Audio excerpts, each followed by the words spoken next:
Today, we are going to be talking about something that I know all of you have heard before, but I can guarantee you haven't heard it talked about like the way you will hear it today. As always, if you find value in what I'm bringing to you, make sure you stop by bfnkrumah.com and pick up one or all of my books. Or if you find so much value, you just want to send a couple dollars, send it to Cash App BF Nkrumah. Now, let's just jump right into this. So I know we've all heard about fight, flight, or freeze. And typically, when we talk about fight, flight, or freeze, people always talk about it as a response to trauma. And while that is partly correct, it's not wholly correct. Your fight, flight, or freeze mechanism, which is obviously in your mind, is a response to stimuli according to the information that is in your mind, not just simply a response to trauma. It is a response to stimuli according to the information that you have in your mind. Might be trauma, it might not be trauma, because you might think you see a snake and start to run, and then you realize it's not a snake. That was no trauma, that was just misinformation. So let's really think about this, right? So stimuli, you're walking down the street, you see a dog running towards you. You notice it's a pit bull. We see a pit bull running our way. What do? We run away. We go into fight, flight, or freeze, right? Why? Because the information that you have in your mind about a pit bull is that pit bulls are vicious dogs. They have strong jaws that will lock on you. They'll get you to the ground and they might bite your neck and kill you. This is the information to that stimuli that causes you to either fight, flight, or freeze if you see a pit bull running towards you. Now, same stimuli. You're walking down the street, you see a dog running towards you, and it's a poodle. You see a dog running towards you, and it's a poodle. You don't have any information in your mind that says a poodle is going to kill you.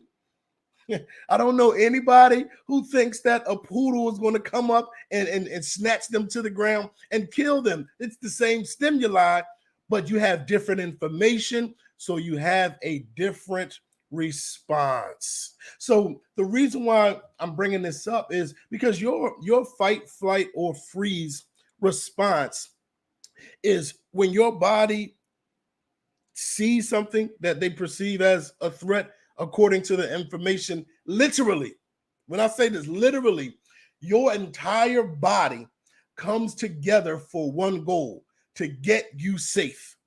Literally, your different parts of your body shut down. The only things in your body that work are the things that's going to get you away. Your body produces adrenaline, and that gives you more strength. It gives you more speed. Your body begins to work together to accomplish the goal of getting away, and that's what the fight, flight, or freeze does. But I'm saying it's time for us to operate from fight, flight, or succeed. Fight, flight, or succeed. How can we use the brain's natural mechanisms to cause our bodies to come together to work for one common goal, and that is our own personal success? Whatever the idea of success or image of success that we created, how can we get our bodies the same way? If you saw that dog, you instantly take off running. How do we get our non-conscious, just intentional movements to begin to move in the way of success? So your brain, we have two different types of information that we intake. One is intentional information, and two is unintentional information. If you are not intentional all the time about the information that goes in your mind, you are allowing people's misinformation, you are allowing people's biases, you are allowing people's doubts, and you're allowing people's fears to become information for you to use. You're allowing other people's misinformation, other people's bias, other people's doubts, and other people's fear to become information for you, because you're not intentional about what you're putting in your mind and what you're accepting in your mind. Because if you hear something over and over again without having that guard up, saying, nah, that's bullshit. Nope, that ain't true. That's not true. That's how some of the rumors get spread. Somebody just hear a rumor. Somebody just run with a rumor. And then everybody is saying the rumor and it's not true. You just allowed information unintentionally in your mind. Now, when we are intentional about the information, we have a guard up, making sure we're not here. Well, you can hear anything. It's about if I accept it or not. Whatever information that goes into my eyes or my ears, and the people always say I don't have no fun, even though I think I'm a pretty fun guy. But like if I'm watching a movie or music, I'm always pointing out, see, that's some kind of propaganda. That's trying to get you to think this. That's trying to get you to do this, because I got that shield up in my mind. Every time information is coming through my eyes or my ears, I have to qualify that. Is this true? Is this beneficial? Or is this some crap that I need to discard? If you don't operate like that, you just start ingesting all kinds of information. And the more information you get that's misinformation, that comes from bias, doubts, or fears, the more you have these unconscious urges to just do things off of misinformation, bias, doubt, and fear. So your fight, flight, or succeed becomes fight, flight, or fail. It becomes fight, flight, or afraid to start a business. It becomes fight, flight, and doubtful. Fight, flight, and fearful. Fight, flight, and I'm going to show you how it can't work. So how do we fix this? We fix this first by always being intentional about what's going in our mind. What are we receiving? Making sure we qualify all information.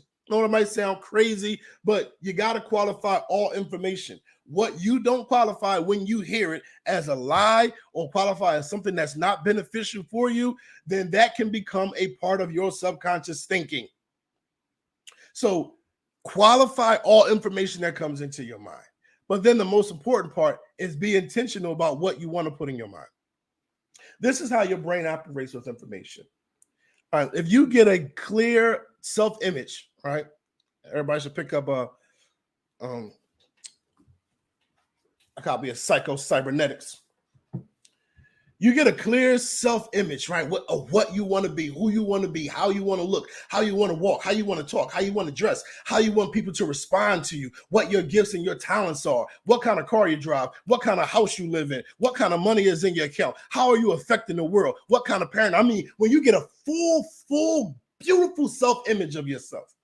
And now I got this image, I say, all right, well, what does it take for me to become that person? What kind of information do I need in my mind in order to become that person? Because you can't become that person off any information. Now, I identify all of the information that I need and I overload on the information. I read. I listen to podcasts. I listen to lectures. I go to lectures. I go to webinars. I buy courses. I'm on YouTube watching people teaching on the topics. I'm giving myself so much information on the things that are necessary to live the life that I want for myself. And that information begins to overload in your subconscious mind, creating a fight, flight, or succeed. Well, let's get away from the fight, flight now. Because now, once you start putting all the right information in your mind, it's just succeed. The same way your body would literally come together to cause you to run, to release chemicals to give you strength. Your body will do the same thing for any goal that you create, as long as you have the proper information, because the mechanism that we call the fight, flight, or freeze is not just about trauma. It's about stimuli according to the information about that stimuli that we see. If you never have these certain informations about certain stimuli, you would never be fearful of them to want to run. Like for years, people were around animals and just living, it's not until, and you still see a whole lot of that in Africa. You still see folks walking around with lions and all kinds of stuff. They're not fearful. They don't go into fight, flight, or freeze because of the information that they have. Not just in the zoologists. They're in there with the lions and tigers and bears. Why? Because they have a certain level of information. Keep telling you, this lion's not harmful. That's the information. And the information changes their unintentional actions. Imagine, right? outside of all of the conscious things you set out to do, imagine if you just woke up every morning and you just had the urge to do something that would lead you towards success. I know y'all probably heard this before because I talk about this all the time. The same way somebody like, man, I feel like I need a cigarette. I feel like I need a drink. I feel like, man, I'm horny. All these different things. This is how we begin to program our mind to create those same subconscious urges. So you'll go from a fight, flight, or freeze to fight, flight, going. I just keep saying it so we can remember what it's about. To just having your body programmed to succeed. Every day you'll wake up and you'll just have the urge to do things that work best for your life. Before I start doing this, I didn't have the natural inclination to just read. Now I just I have the urge to read. I have the urge to buy books. I didn't always have the urge to buy books. Once I begin to be intentional about my transformation, now my subconscious mind is always looking for a way to bring me towards my goals. No more fight, flight, or succeed, but no more fight, flight, or freeze. But now we're going to make our minds and our bodies come together so we can succeed. So once again, if you found some value in that, make sure you stop by bfnkrumah.com and definitely pick up a couple of books. If you just want to sow a seed, you can do that at bfnkrumah.com. I also have a 10-week course. If you want to work with me more intimately and you're learning a lot from these videos, it's a whole lot more where that comes from. And I can definitely show you how to program yourself, program your mind, your body on how to be a success magnet. It's Coach Nkrumah.